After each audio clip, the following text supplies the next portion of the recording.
ಭಾರಿ ಪ್ರಮಾಣದ ಗುಡ್ಡ ಕುಸಿತ, ಹಲವರ ದುರ್ಮರಣ ಸಾಧ್ಯತೆ.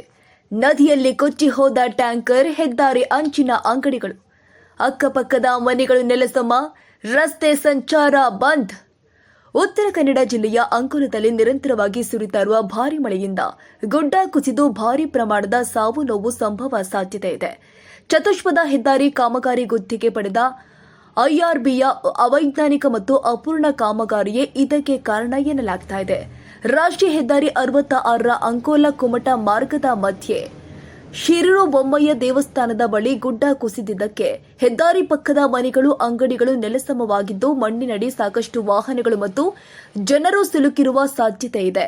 ಗಂಗಾವಳಿ ನದಿಯಲ್ಲಿ ಗ್ಯಾಸ್ ಟ್ಯಾಂಕರ್ ಹರಿದು ಹೋಗಿದ್ದು, ಪೊಲೀಸ್, ಅಗ್ನಿಶಾಮಕ, ಎನ್ಎಚ್ಎಐ ಸುರಕ್ಷಿತ ಆಂಬ್ಯುಲೆನ್ಸ್ ಹಲವರು ಸ್ಥಳದಲ್ಲಿ ಬೀಡುಬಿಟ್ಟಿದ್ದಾರೆ. ಬೆಂಗಳೂರಿನಲ್ಲಿ ಇರುವ ಶಾಸಕ ಸತೀಶ್ ಸೈಲ್ ವಿಷಯ ತಿಳಿದು ತೀವ್ರ ಬೇಸರ ಹೊರಹಾಕಿದ್ದಾರೆ. ಮಧ್ಯಾಹ್ನದ ವೇಳೆಗೆ ಅಂಕೋಲಕ್ಕೆ ಬರೋದಾಗಿ ತಿಳಿಸಿದ ಅವರು ಸಂಬಂಧಿಸಿದ ಎಲ್ಲ ಇಲಾಖೆಗಳ ಅಧಿಕಾರಿಗಳ ಜೊತೆ ಫೋನ್ ಸಂಪರ್ಕದಲ್ಲಿ ಇದ್ದು ಇನ್ನೂ ಹೆಚ್ಚಿನ ಹಾನಿ ಸಾಧ್ಯತೆ ಇದ್ದು ಸುರಕ್ಷತೆಗೆ ಒತ್ತು ನೀಡುವಂತೆ ತಿಳಿಸಿದ್ದಾರೆ ಎನ್ನಲಾಗ್ತಾ ಇದೆ.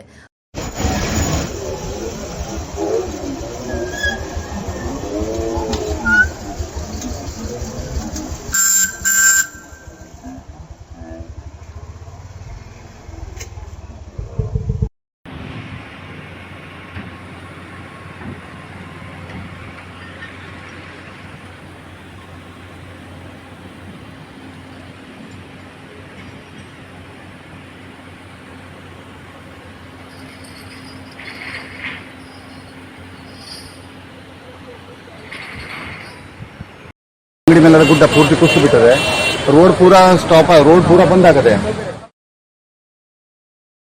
ಮತ್ತು ಗುಡ್ಡ ಕುಸಿತಾ ಇದೆ. ಇಲ್ಲಿ ಕುಸಿತಾ ಇದೆ. ಇಲ್ಲಿ ಸಮೀಪ ಇದ್ದೀನಿ ಸರ್. ನಾನು ಹೈವೇ ರಾಷ್ಟ್ರೀಯ ಹೆದ್ದಾರಿ ಗಂಗಾವಳಿ ಸೇತುವೆ ಆದ ತಕ್ಷಣ. ಹೌದು ಸರ್, ಪೂರಾ ಇದೊಂದು ಬ್ರೇಕಿಂಗ್ ನ್ಯೂಸ್ ಮಾಡಬೇಕಿತ್ತು ಸರ್. ನಮ್ದು ಯಾರೋ ಬದಲಾಗಿದ್ದೀನಿ.